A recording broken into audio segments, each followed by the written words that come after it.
നമ്മൾ ഈവൻ ഞാൻ പോലും സ്റ്റാർട്ടിങ്ങിൽ വിചാരിച്ചു എനിക്ക് ഇൻഫെർട്ടിലിറ്റി വലിയ പ്രശ്നമാണ്. പക്ഷേ വിത്തിൻ 2-3 days അവിടെ നിന്ന് തന്നെ എനിക്ക് ക്ലിയർ ആയ കാര്യമാണ് എനിക്ക് ഇൻഫെർട്ടിലിറ്റി അല്ല പ്രശ്നം. ഈ ഒരു സാധനം ശരിക്കും എല്ലാവർക്കും അറിയില്ല. അത് ഇവിടെ നിന്നതിന് ശേഷം എനിക്ക് മനസ്സിലായി. ഇപ്പോൾ നമ്മൾ നേരത്തെ പറഞ്ഞില്ല, ഇപ്പോഴും ആൾക്കാർ നമ്മൾ കണക്ട് ചെയ്യുമ്പോൾ ഇത് പ്രഗ്നൻ്റ് ആവാൻ വേണ്ടിയിട്ടാണോ, പ്രശ്നം മാറ്റാൻ വേണ്ടിയിട്ടാണോ, ഇതാണോ അതാണോ, പക്ഷെ അല്ല, ഇതൊന്നും അല്ല. ശരിക്കത്തെ ഇവരുടെ പ്രശ്നം ഈ ഇൻഫെർട്ടിലിറ്റി എന്ന് പറഞ്ഞത് ഒന്നുമല്ല. ഇത് ഒരു 5 പ്രശ്നം ഉണ്ടെങ്കിൽ അതിൽ ഒന്ന് മാത്രമാണ് ഇൻഫെർട്ടിലിറ്റി. പക്ഷേ എല്ലാവരും ചെയ്യുന്ന മിസ്റ്റേക്ക് എന്താണ്, ഈ 5 കാര്യങ്ങളും ഇൻഫെർട്ടിലിറ്റിയിൽ കൊണ്ടുപോയിട്ടാണ് ഒരുമിപ്പിച്ച് വെക്കുന്നതെന്ന് മാത്രം. അപ്പോൾ പ്രശ്നം എന്താ, ഇൻഫെർട്ടിലിറ്റിയാണ്. എനിക്ക് കുട്ടികളില്ല, അത് മാത്രം പ്രശ്നം. എന്തുകൊണ്ട് വർക്ക് ചെയ്യുന്നില്ല, എനിക്ക് കുട്ടികളില്ലാത്തതുകൊണ്ട്. എന്തുകൊണ്ട് ഫംഗ്ഷൻസിന് പോകുന്നില്ല, എനിക്ക് കുട്ടികളില്ലാത്തതുകൊണ്ട്. എന്തുകൊണ്ട് എൻ്റെ ഡ്രീംസിനെ പറ്റി എനിക്ക് കുട്ടികളില്ല. ഇതിനെ തന്നെ നമ്മൾ അറിയാതെ ഈവൻ 2-3 സെഷൻ കഴിഞ്ഞ സമയത്ത്, അതായത് 2-3 വീക്സ് കഴിഞ്ഞ സമയത്ത് അവർക്ക് പോലും അത് പ്രശ്നമില്ല. അവരുടെ ടോപ്പിക്കേ മാറിപ്പോയി.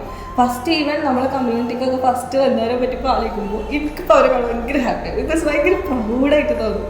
നമ്മൾ ഇതിൽ പറയുക സ്കൂളൊക്കെ നടത്തിയിട്ട് കുട്ടികൾ ഗ്രാജുവേഷന് പോലുള്ള ആ ഒരു ഫീലൊക്കെ വരും. ബിക്കോസ് അവർ സ്റ്റാർട്ട് ചെയ്ത സമയത്ത് അവർ വിചാരിച്ചെന്താണ് ഇവിടെ ആ പേര് പറയാനാണെന്നുള്ള തോട്ടിലാണ് അവർ വരുന്നത്.